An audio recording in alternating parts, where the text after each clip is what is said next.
Dito po tayo ngayon mga ka-YouTube, mga ka-Facebook sa Leo Beach. So yan yung nakikita nyo. Bali doon yung pinaka entrance nya. Doon banda. Ayan.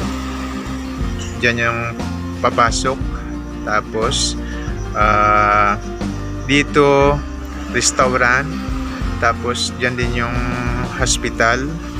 Tapos may Mercury na rin dyan.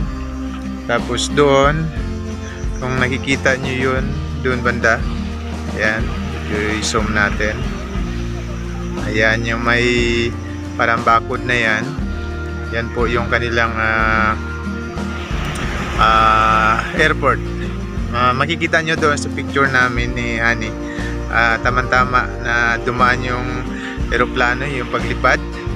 Tama-tama. Diyan makita nyo sa likuran, ay sa harapan namin. Nakikita nyo dyan, nahagip yung aeroplano. Sakto na tinawagan namin yung piloto na habang magpa-picture kami, na siya, take off na siya. Ayan.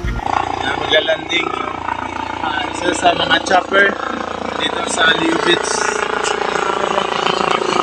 Punta siya dyan sa airport. Dalan siya dyan sa airport Leo Beach dito sa Iloilo, Palawan.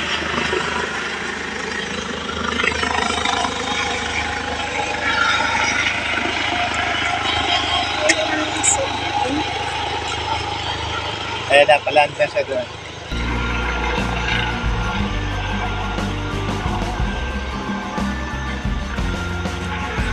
So yun yung mga bundok nila.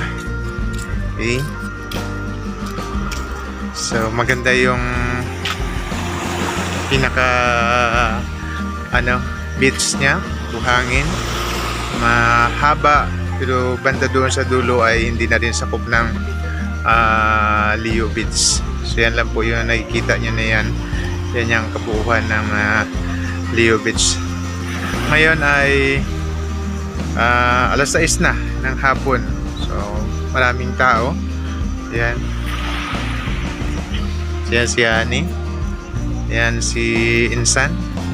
Yan. So dito kami ngayon sa pier.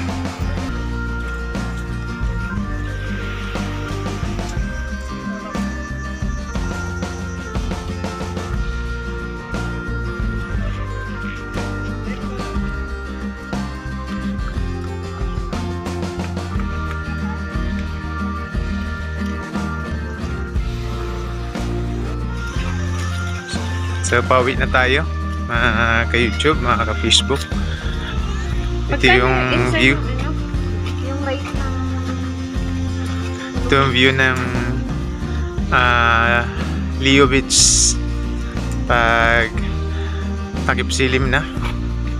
So yan yung kanyang ganda. Okay. Tapos dito, ikot tayo banda. Okay. So yan yung view ng dagat. So, titingin tayo dito sa laot. Ayan. So maraming salamat po mga ka-YouTube at mga ka-Facebook sa panonood at suporta. So God be all the glory and God bless po sa ating lahat.